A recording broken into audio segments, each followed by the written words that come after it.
Hello guys, paano nga ba natin malalaman?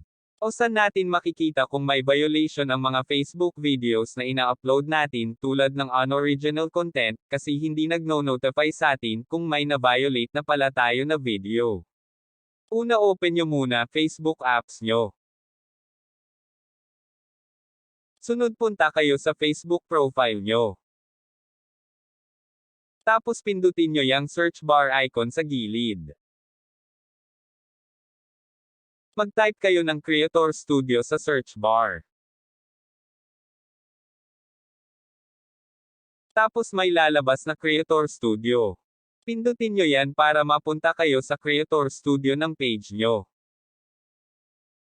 Tapos pindutin nyo itong may arrow na ito para makapili kayo ng page na gusto nyo makita. Tapos nyan punta kayo sa content.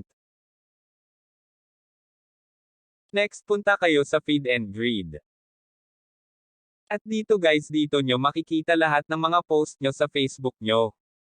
Scroll nyo lang para makita nyo kung anong post nyo may violation.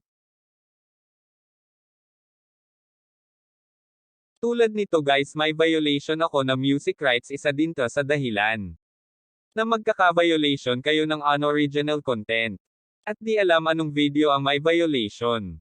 At yun lang guys, sana makatulong ang video na ito. Lalo na sa may mga issue ng unoriginal content. Maraming salamat sa panonood, huwag kalimutan mag-subscribe at mag-like kung nagustuhan nyo ang video na ito.